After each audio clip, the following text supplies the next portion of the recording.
One night I dreamed a dream. I was walking along a beach with my Lord. Across the dark sky flashed scenes from my life. For each scene I noticed two sets of footprints in the sand, one belonging to me and one to my Lord. After the last scene of my life flashed before me, I looked back at the footprints in the sand. I noticed that at many times along the path of my life, especially at the lowest and saddest times, there was only one set of footprints. This really troubled me, so I asked the Lord about it. Lord, you said once I decided to follow you, you'd walk with me all the way. But I noticed that during the saddest and most troublesome times of my life, there was only one set of footprints. I don't understand why, when I needed you the most, you would leave me. He whispered, "My precious child, I love you and will never leave you. Never, ever, during your trials and testings. When you saw only one set of footprints, it was then that I carried you." Hello and welcome to this Ersatz live stream. This is Oak Tree English substitute live stream. I'm uploading it rather than live streaming it so that I can come and go as I please. That was, of course, the anonymous Footprints in the Sand, which is a very well-known poem. Today I am going to do the second part of Poems of the Divine. That is how how poets have interpreted the divine throughout the ages. So we've just heard footprints.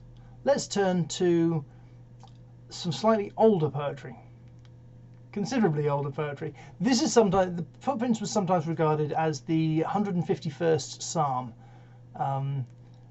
and this is the 100th Psalm, written by King David, the second king of Israel, and it was written. I was asked to read this at the funeral of a very dear friend called Mrs. N, and I was really honoured to have been asked. It was really special that they asked me, because Mrs. N had been like Ersat's grandmother to me as I was growing up. But in front of all my childhood neighbours and friends, I got up to speak and blubbed like a little girl. It was embarrassing, it was humiliating. It was, however, quite entertaining in some ways. So here is Psalm 100 as it should have been read. This is a psalm for giving grateful praise. Shout for joy to the Lord, all the earth. Worship the Lord with gladness.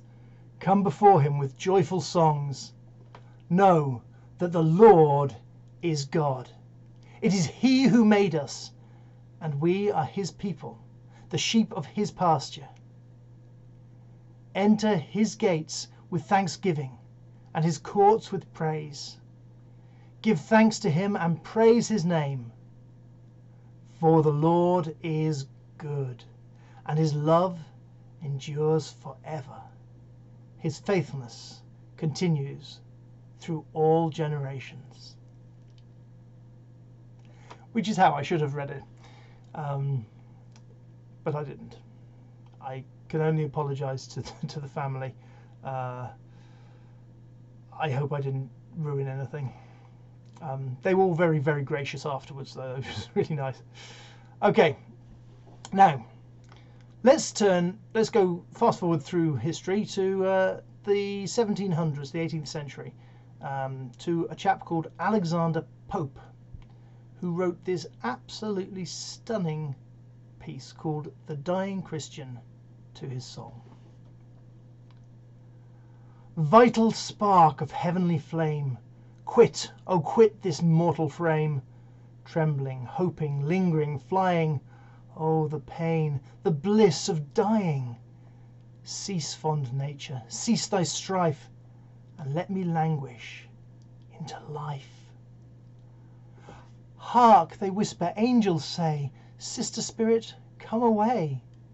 What is this? Absorbs me quite, steals my senses, shuts my sight, drowns my spirit, draws my breath. Tell me, soul, can this be death? The world recedes, it disappears.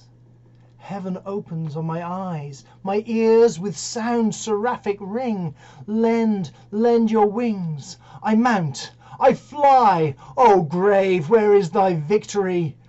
O death, where is thy sting?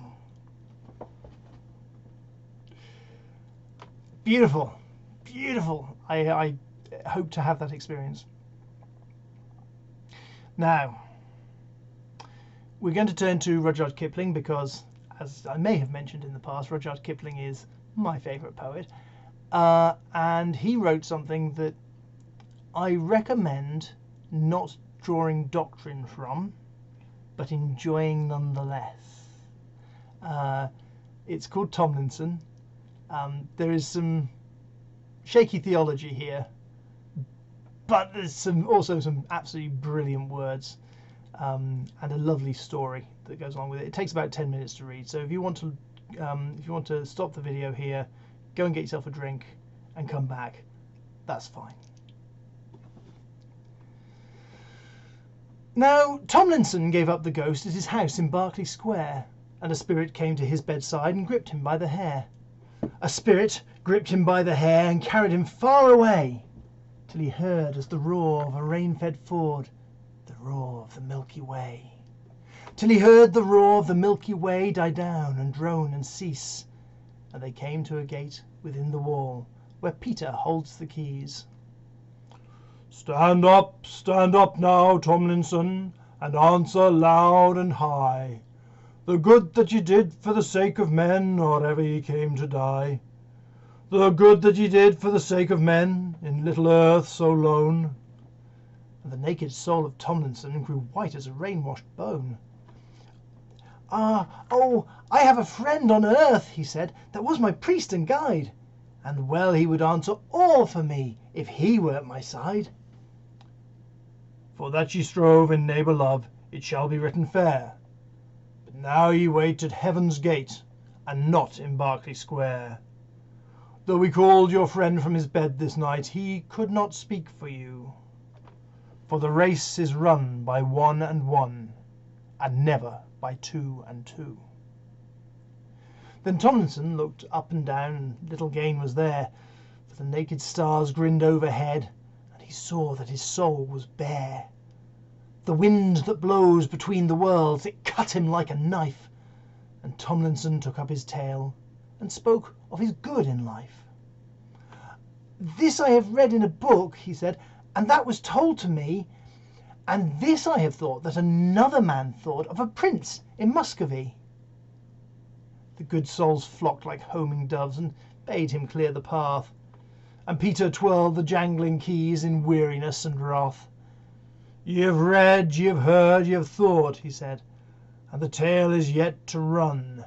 By the worth of the body that once ye had, give answer, what have ye done? And Tomlinson looked back and forth, and little good it bore, for the darkness stayed at his shoulder blade, and heaven's gate before. Oh, this I have felt, and this I have guessed, and this I have heard men say, and this they wrote that another man wrote of a carle in Norroway. Ye have read, ye have felt, ye have guessed, good lack, ye have hampered heaven's gate. There's little room between the stars in idleness to prate.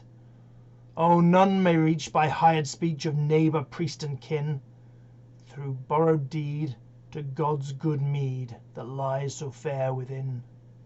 Get hence to the Lord of wrong, for doom has yet to run, and the faith that ye share with Berkeley Square uphold you, Tomlinson.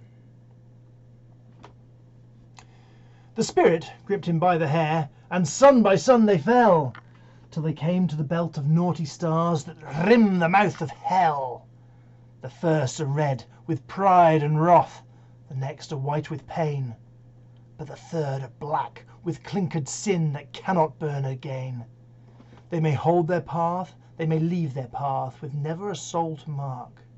They may burn or freeze, but they must not cease in the scorn of the outer dark. The wind that blows between the worlds, it nipped him to the bone, and he yearned to the flare of Hellgate there as the light of his own hearthstone. The devil, he sat behind the bars where the desperate legions grew, but he caught the hasting Tomlinson and would not let him through. "What ye the price of good pit coal that I must pay," said he, "that ye rank yourselves so fit for hell and ask no leave of me? I'm all a sib to Adam's breed that ye should give me scorn, for I strove with God for your first father the day that he was born. Sit down upon the slag, and answer loud and high the harm that you did to the sons of men, or ever you came to die." And Tomlinson looked up and saw against the night the belly of a tortured star, blood red in hell-mouth light. And Tomlinson looked down and saw beneath his feet the frontlet of a tortured star, milk-white in hell-mouth heat. "Oh, I had a love on earth," said he, "that kissed me to my fall, and if ye would call my love to me, I know she would answer all. All that ye did in love forbid, it shall be written fair, but now ye wait at Hellmouth Gate, and not in Berkeley Square. Though we whistled your love from her bed tonight, I trow she would not run, for the sin ye do by 2 and 2, ye must pay for 1 by 1. The wind that blows between the worlds, it cut him like a knife, and Tomlinson took up the tale and spoke of his sin in life. "Once I laughed at the power of love, and twice at the grip of the grave, and thrice I have patted my God on the head that men might call me brave." The devil he blew on a branded soul and set it aside to cool. "Do you think I would waste my good pit coal on the hide of a brain-sick fool? I see no worth in the hobnailed mirth or the jolt-head jest ye did, that I should waken my gentlemen that are sleeping 3 on a grid." Then Tomlinson looked back and forth, and there was little grace, for Hellgate filled the houseless soul with a fear of naked space. "Nay, this I ha' heard," quoth Tomlinson, "and this was noised abroad, and this I ha' got from a Belgian book on the word of a dead French lord." "You heard, you read, you got good lack, and the tale begins afresh. Ha' you sinned one sin for the pride of the eye, or the sinful lust of the flesh?" Then Tomlinson he gripped the bars and yammered, "Let me in! Find mine that I borrowed my neighbour's wife to sin the deadly sin." The devil he grinned behind the bars and banked the fires high. "Did you read of that sin in a book?" said he. And Tomlinson said, "Aye." The devil he blew upon his nails, and the little devils ran. He said, "Go, husk this whimpering thief that comes in the guise of a man. Widow him out 'twixt star, and sieve his proper worth. There's sore decline in Adam's line, if this be spawn of earth." And Pusa's crew so naked new, they may not face the fire, but weep that they been too small to sin to the height of their desire. Over the coal they chased the soul, and racked it all abroad, as children rifle a caddis case or the raven's foolish hoard. And back they came with the tattered thing, as children after play, and they said, "This all that he got from God, he's bartered clean away. We've threshed a sook of print and book, and winnowed a chattering rind, and many a soul wherefrom he stole, but his we cannot find. We've handled him, we have dandled him, we have seared him to the bone, and sire, if tooth and nail show truth, he has no soul of his own." The devil he bowed his head on his breast and rumbled deep and low, "I'm all a sib to Adam's breed, that I should bid him go. Yet close we lie and deep we lie, and if I gave him place, my gentlemen that are so proud would flout me to my face. They'd call my house a common stew's, and me a careless host. And I would not anger my gentlemen for the sake of a shiftless ghost. The devil, he looked at the mangled soul that prayed to feel the flame, and he thought of holy charity, but he thought of his own good name.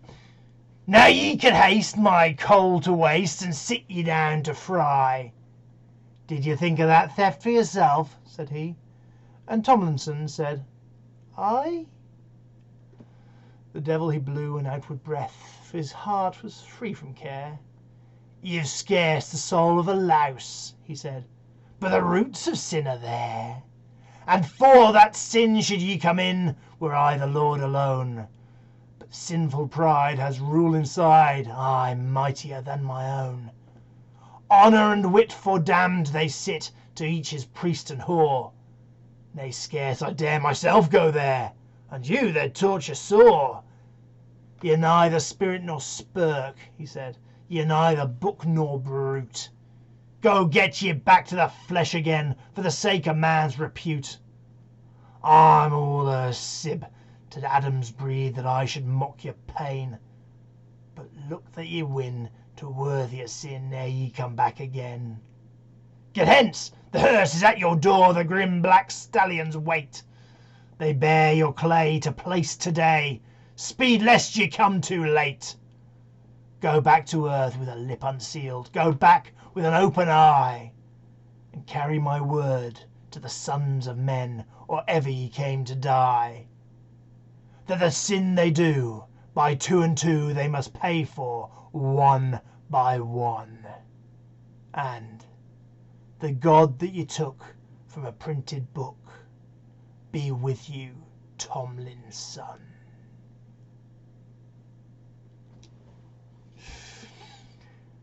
Tomlinson by Rudyard Kipling. Berkeley Square, by the way, is a place in London where there is a legend that there is a house that where no one can spend a night lest they die because of an unrested ghost in the house. Today, I heard some reports that house is now a rare bookshop, but I went to that rare bookshop and said, "Are you the house that is spoken of in the poem Tomlinson?" And they said, "You what?" So I don't know, and they do deny that is the house where no one can spend a night, but who knows? Who knows? Thank you very much for joining me today. I hope you've enjoyed this poetry nearly live stream, and yes, whatever you take God to be, may God's blessing be on you. Goodbye.